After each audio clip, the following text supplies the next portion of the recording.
Hi, I'm Susan Taylor with Scripps Health in San Diego, California. You are a new parent, and there is so much to learn. Keeping your baby healthy is front and center. Joining us to talk about common infant illnesses is Dr. Henna Park. She's a pediatrician with the Scripps Coastal Medical Group in Carlsbad, California. Dr. Park, thanks so much for being with us. Thanks for having me. So, why are infants prone to getting sick? What makes them vulnerable? Yeah, so our immune systems are incredibly smart and complex. And as it encounters viruses and bacteria, it does learn to identify it the next time and become more efficient at fighting it.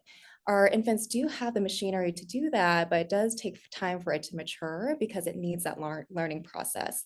So this can take at least a couple of years. So let's talk about respiratory infections caused by viruses. What are the common ones? What are the symptoms and the treatment? Yep. So there are at least 200 different viruses that we know cause common symptoms of the cold. So ones that you may hear about in kids are the rhinovirus, which refers to the nose, the RSV, which is we're currently in the season currently, influenza, and of course, recently COVID-19. So typically symptoms are fairly similar amongst them. So we see fevers, cough, congestion, sneezing, occasionally some low appetite and low energy. In your younger babies, you may notice that they're fussier than usual, not feeding as well, so taking lower volumes, or for your nursing babies, unlatching more often during the sessions. And in these cases, treatment is supportive. So unfortunately, we don't have any antibiotics to target viruses, but it's providing symptom relief as they get through the infection. So in terms of fevers, if your child is over 6 months of age, you can alternate between Tylenol and Motrin.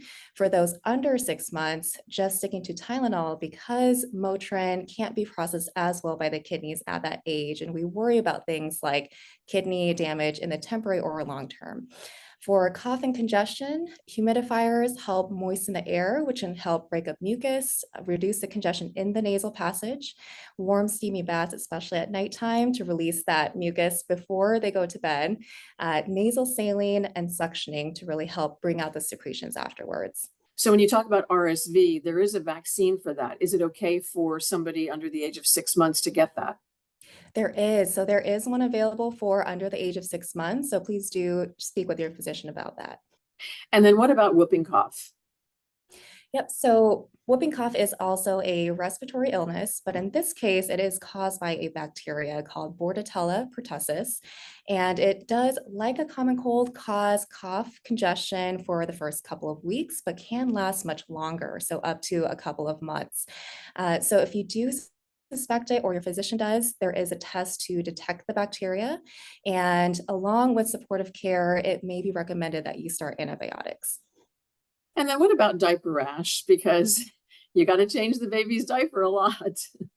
Yeah, so that is very common. So there are two common types. One is called irritant dermatitis, typically from contact with the stool. So we recommend frequent diaper changes just to reduce the time of contact between the stool and your baby's skin. Warm rinses, trying to avoid soap because that can be a little bit irritating as the skin's trying to heal.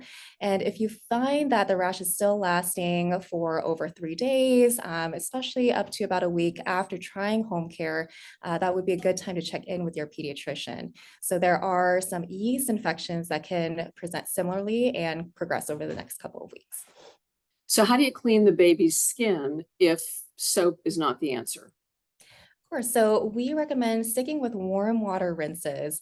And after you clean your baby's bottom, applying a barrier cream to protect the skin from the surface of the diaper itself. So that can be any emollient or a barrier cream that contains zinc oxide. So that's something you can ask your pediatrician about as far as recommendations as well. And then what about ear infections? Yes, so they typically follow viral infections, and it's caused by fluid building up behind the eardrum, so in the middle ear. And if it's sitting there for a long time, it can brew a bacteria causing the infection itself. In kids, you see it more often because the anatomy is actually slightly different than adults. So it's shorter and more horizontal, so it does not drain the fluid as well as it does once you're a little bit older. And so how do you treat the ear infection?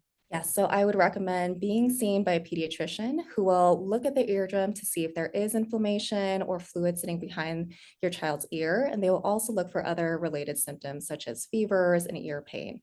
So, depending on your child's symptoms and their age, they may recommend a period of observation or have you start an antibiotic.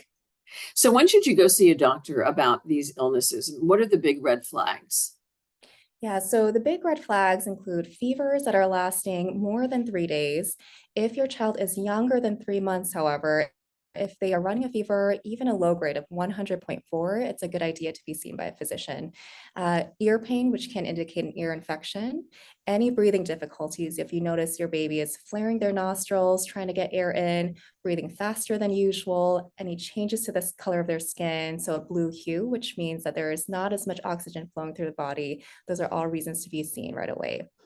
Is there anything that you can do to help prevent your baby from getting sick? Or is this just basically part of being an infant because your immune system is not that strong? Yeah, so there are steps that you can take to try to prevent infections, particularly in the newborn phase, trying to limit who comes into the household. So if anyone does have cold symptoms, asking them to hold off until their symptoms are resolved. And as guests come visit, ensuring that they're washing their hands very well as anyone in the home.